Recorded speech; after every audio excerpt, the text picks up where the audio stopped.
Good morning, guys. Coming to you from KL at around 6 a.m. I finally managed to wrangle Sony Malaysia for A7R IV and 2G master lenses. Whoa, squishy, okay. There's a bonus as well today. I've gotten Sigma Malaysia to loan me a 90mm f2.8 DGDN I-series contemporary lens as well. Before we begin, you may be asking, why would someone test a 3-year-old camera? Well, let's just say it is much more affordable now, and the A7R IV, which is recently been announced and nearly available, has exactly the same sensor. So why not for a fraction of the cost? And why do I do my videos in such low light and so early in the morning? Well, a couple of reasons. It's quieter, cooler, and of course I can test out the low light autofocus and face tracking. Plus, I can keep my shutter angle at the appropriate levels for the optimal video quality. Let's start with the body or ergonomics of the A7R IV. To put it nicely, it's utilitarian, and if I'm not nice, it's ugly. It's basically a box with a sensor on it. Very efficient use of space, obviously, for the case, but yeah, the edges are sharp and scuffs up very easily. I haven't seen a single A7R or A7 for that matter that isn't scratched up near the logo, near the A7 logo. For ergonomics, I do like the exposure compensation dial, which has a lockable ball pen style lock on it, but I really do hate the mode dial, which is locked unless you press the button in the middle of the mode dial. As for everything else, it's okay, I suppose, except maybe the record button, which is a little bit too near to the eye cup. Now let's talk about the world famous autofocus of the A7 series. Start with the bad points. The AFS is terrible. Yeah, it's so slow that I didn't really test it much. Might be suitable for still subjects, but that's it. Now let's talk about the AFC in photo mode. It's amazing. It tracks reliably, consistently most of the time, but sometimes it does tend to focus on the wrong part of the subject, and therefore not that useful for large aperture lenses. Now you may ask, why won't you use face or eye tracking for the A7R IV? A7R IV's face and eye tracking tends to work only when the subject is quite large in the viewfinder. So in most situations, I cannot use it. Basically, the 61 megapixel sensor of the A7R IV, it's amazing. Anywhere from ISO 50 to 2500, maybe even 3200. It is clean, detailed, with very high dynamic range. There's really nothing much to say. Obviously, some would say, what about ISO 6400 and above? You're dealing with a high resolution 61 megapixel sensor here. So yeah, it is quite unreasonable to consider it the same as a 20-odd megapixel sensor. It is not. But all you actually lose at higher ISO is like, you don't really get 61 megapixels. You end up having the resolution drop to maybe equivalent to about 20, 30 megapixels until it reaches like maybe 25,000 plus, and it's basically, well, I would say it's only suitable for black and white. Now, before we talk about the lenses, let's talk a bit about the sensor of the A7R IV. It is a 61 megapixel, like I mentioned earlier, and it has APS-C crop mode that crops it to around 26 megapixels. So essentially, it gives you sort of a free teleconverter, 1.5 times teleconverter for photography as well as video, obviously. It is extremely useful if you're using prime lenses. And I love prime lenses. So that is a feature that I find very useful. How so, you may ask? Okay, let's have an example. This little baby lens here, the Sigma 90mm 2.8 DGDN. I managed to use it to photograph semi-macro shots. I'm talking about small butterflies and stuff using the APS-C crop mode, which normally it's quite difficult to do with a 90mm lens that doesn't focus very close. Another example is the lens I'm using right now to film this video. It's actually a 24mm G Master. It's an extremely good lens, but right now I would like a 35mm field of view. What do? I switch on the APS-C crop mode, or the Super 35 as Sony sometimes likes to call it, and now boom, I have 35mm. Alright, the sunrise is quite amazing. I'm just going to point the camera at the sunrise now instead of my face. So let's talk about the 24mm G Master and the 85mm G Master.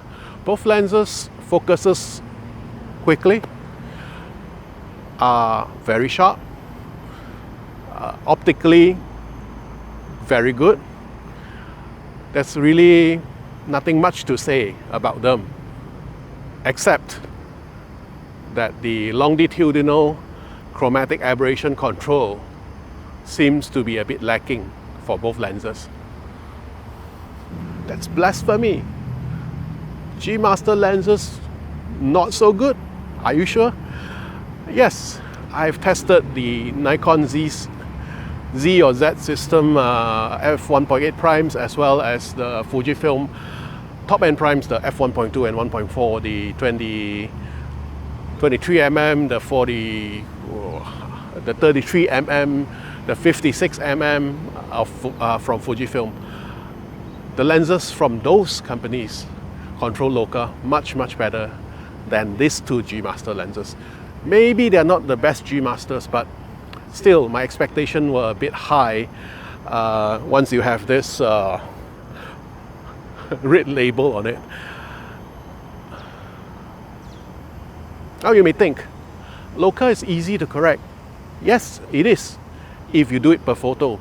But imagine you shot a wedding where you have this, about 300 photos from the same scene, all in a similar lighting condition, all similarly backlit. How many of those do you want to correct? How many hours do you have to spend to correct the Loka? Yeah. That's not something that a professional photographer would normally want to do, or would want to hire someone to do it. Alright, last but not least, we have the Sigma f2.8 DGDN. Well, it's 2 stops slower than the G Master, and I would say just as good. More blasphemy? Yes. But there are some qualifiers for that statement. It is just as good as the G Master lens, except that this is 2 stops slower, and it only has a barely visible weather seal around the mount. Sigma doesn't actually quote any weather sealing for all the other potential points of water and dust going into this lens. Now, what about the pros? This lens is nearly 1/3 the weight of the G Master lens.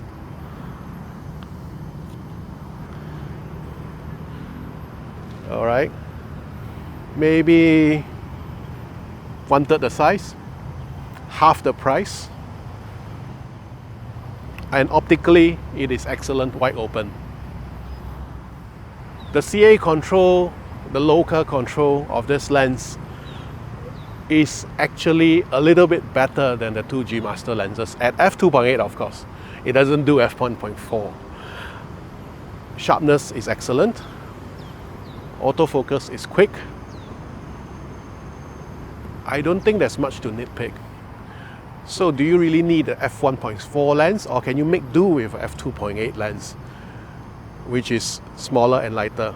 In fact, there's a family of these things from Sigma. I think you could probably, well, you can actually buy two of them instead of the 85mm G Master. Two focal lengths. Okay, but let's go back to the f2.8. This is a short tele, 92.8. You may think, 2.8, it may not give you enough subject separation.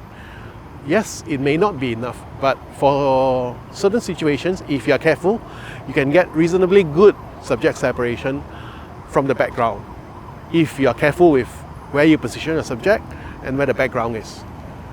And also consider another point. 70-200 2.8s that everybody loves. That's a 2.8 lens.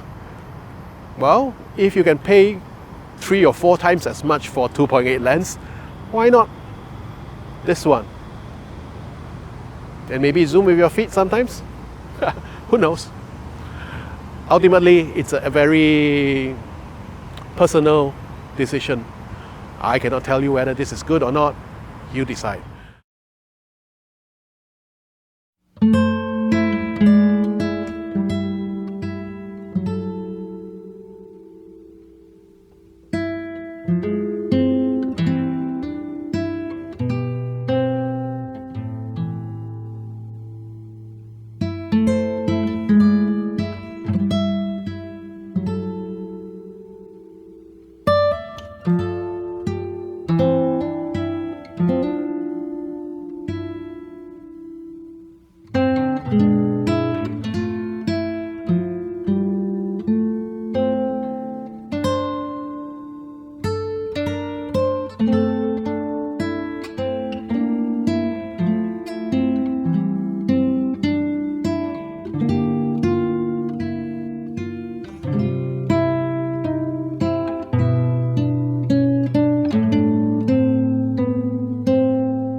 Well, that concludes my review or evaluation of the Sony A7R IV, the 24mm G Master, the 85mm G Master, and the Sigma f2.8 DGDN contemporary lens.